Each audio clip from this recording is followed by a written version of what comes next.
होगा तो Paytm number दे दे। अच्छा बाबा से कहना मेरे राजा राजा भाव न देला मुझा के डोंट डिस्टर्ब मी पगली। पवन सिंह का गाना 2 नंबर पर ट्रेंड कर रहा है और खेसारी का पूरा पीछे चला गया। उधर से खेसारी लाल यादव के फैंस कहते हैं कि ट्रेंडिंग स्टार तो हम ही का है। अगर मुझसे कोई ये पूछेगा कि भोजपुरी में अगर फिर से जो कंट्रोवर्सी और महाभारत जो स्टार्ट हुआ है इसका जड़ कौन है, तो मैं कहूंगा कि ये पवन और खेसारी ही है। नमस्कार प्रणाम दोस्तों। भोजपुरी में अब फिर से महायुद्ध शुरू हो चुका है। अब भोजपुरी के वो गर्मी को बर्दाश्त करने के लिए आप सब तैयार हो जाइए, क्योंकि इतने दिन से जो आप सब ठंडी ठंडी में रह रहे थे, अब भोजपुरी की दोनों सुपरस्टार, एक तरफ का खेसारी का फैंस और दूसरा तरफ पवन सिंह का फैंस, इन दोनों की अब आपसी कंट्रोवर्सी जो है अब लोगों को फिर से एक टकराव पे आके खड़ा कर देगी। और आप सब फिर से एक गर्मी को बर्दाश्त करने के लिए तैयार हो जाइए और अपनी माँ बहन करवाने के लिए भी तैयार हो जाइए, क्योंकि ये सुपरस्टार अब कैसे कैसे कंट्रोवर्सी हुआ आपको इस वीडियो में बताते हैं।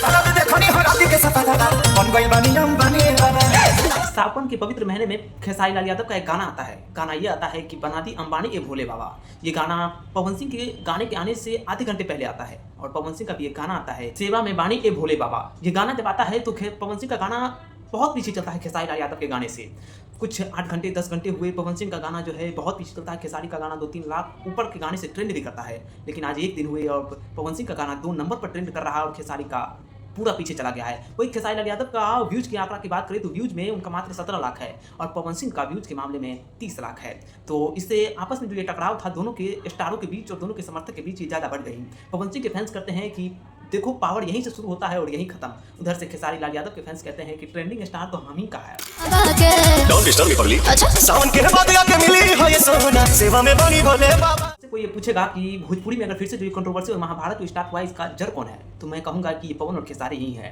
क्योंकि जब गाना रिलीज करने की ही बात थी तो आधे घंटे पहले और आधे घंटे बाद करने की क्या जरूरत थी, सुबह और शाम हो सकती थी। तो फिर ये कंट्रोवर्सी का जड़ अगर सबसे किसी को माना जाएगा तो ये बड़े सुपरस्टारों को ही माना जाएगा। खेसारी के कुछ ऐसे अंधभक्त है जो पूरे सोशल मीडिया को गंद मचा के रख दिए हैं और नया कंट्रोवर्सी को फिर से जन्म दे दिए हैं। ये स्टारों का जब गाना नहीं चलता है तैसे ही कंट्रोवर्सी करके अपने समर्थक के बीच और आपसी कंट्रोवर्सी करके फिर से एक नया जन्म देते हैं, फिर से सोशल मीडिया पे चर्चा होने के लिए कुछ भी करते हैं। बाकी आप अपने कमेंट में हमारी कमेंट में अपनी राय जरूर दीजिएगा।